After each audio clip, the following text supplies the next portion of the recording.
Is there ever a day that Meghan Markle's not steaming in Montecito? You have to feel a bit sorry, do you not, for the former royal known as Prince Harry, the Duke of Sussex. You must wake up and think, what's made Meghan angry now? Well, you could get a list out, couldn't you? It could look like the Doomsday Book. I mean, it would be everything. If it's not focusing on Meghan, of course, then she's not happy. And this particular explosion, well, once again, some people might suggest that behind the scenes, a so-called team that are supposed to be supporting her, pushing her forward and making sure that she becomes the ubiquitous entrepreneur that she really believes she can become. And a little bit like her friend, Jamie Kern Lima, right? Well, she sees herself as a billionaire. It's just these, well, annoying people that keep getting in the way. As ever, let me explain. Morning, nice to see you, chums. Thank you so much for your time today. And as ever, welcome one and all brand new subscribers. Lovely to have your company on a bit of an autumnal sort of look here. Yeah, it's not bad, is it? At least it's not raining. We have to think positive, right? Absolutely. Just look on the bright side of life, as Monty Python famously said. You know, the other day I saw about that and you think, wow, 50 years, really, Monty Python, been going that long. You know, do you find that things that seem like 10 minutes ago, you look at a record and you think, 30 years, really? And then you have to be quiet because the person who you're talking to, I was talking to someone the other day, never heard of Kate Bush. Can you imagine? He said, what's that? And I said, well, it's an artist. Never heard of her. Mentioned whether or not, no idea. And so I mentioned something 10 years on, still no idea. How old are you? 28. I thought, don't people read or look at anything anymore? I knew people long before my decade, my time. But if you're interested and curious, you look at things, don't you? You know who Kate Bush is, don't you? No, you don't need to do the dance, I get it, but you know what I mean? Interesting. Let's get back, of course, to your royal story of the day.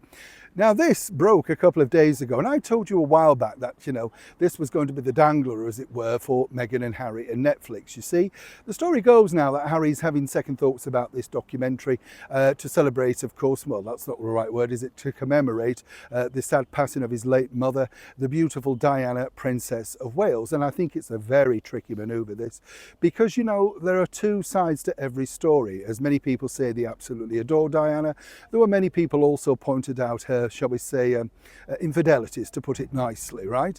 And the problem is, everybody looks at one side of the story. As many of you know, I was lucky enough to meet Princess Diana, and, you know, you could always see there was a fragility there, but, you know, a nice lady with a kind heart, and I think that's really the way it should be left. But of course, money needs to be made, etc.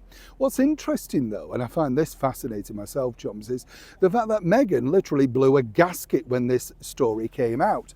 You see, now, you've got to remember, Meghan didn't know much about the royal family. Remember, she told us that, and she mentioned that when she sat down with the BBC, and then turned out what was the thing was orchestrated reality.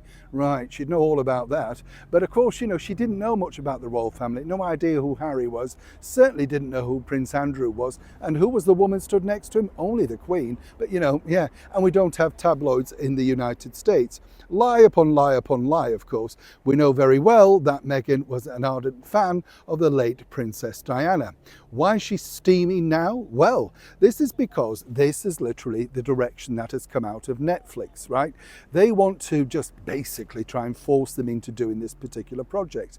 The bigger picture behind this story is absolutely 100% this.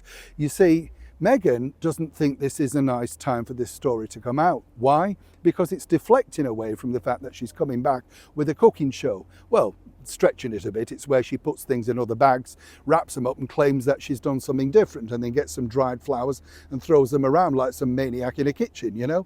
All right, if you like dried flowers in your omelette, but if you don't, could play havoc with your dentures, you know what I'm saying? Now, moving forward, you can understand she wants people to focus on that. And when this came out, according to well-placed sources, Meghan literally was furious because obviously this becomes the talking point, doesn't it? And if you also think about it, you know, these two are now claiming that they're going to be making this Macaska Kids or something like that. It's all virtually been ready-made. They're just literally slamming their names on the top of it, a little bit like the business show, which of course the former Prime Minister of New Zealand, Jacinda Ardern, said she had no idea that Harry and Meghan were behind it. They've counteracted and said, you did, we told you. All gets very messy in the world of celebrity, not a world that Harry's, well, used to. As for Meghan, will she be moving aside to make sure she shines for a true star like the late and beautiful Diana? Or what do you think? Neil Sean in the very heart of London.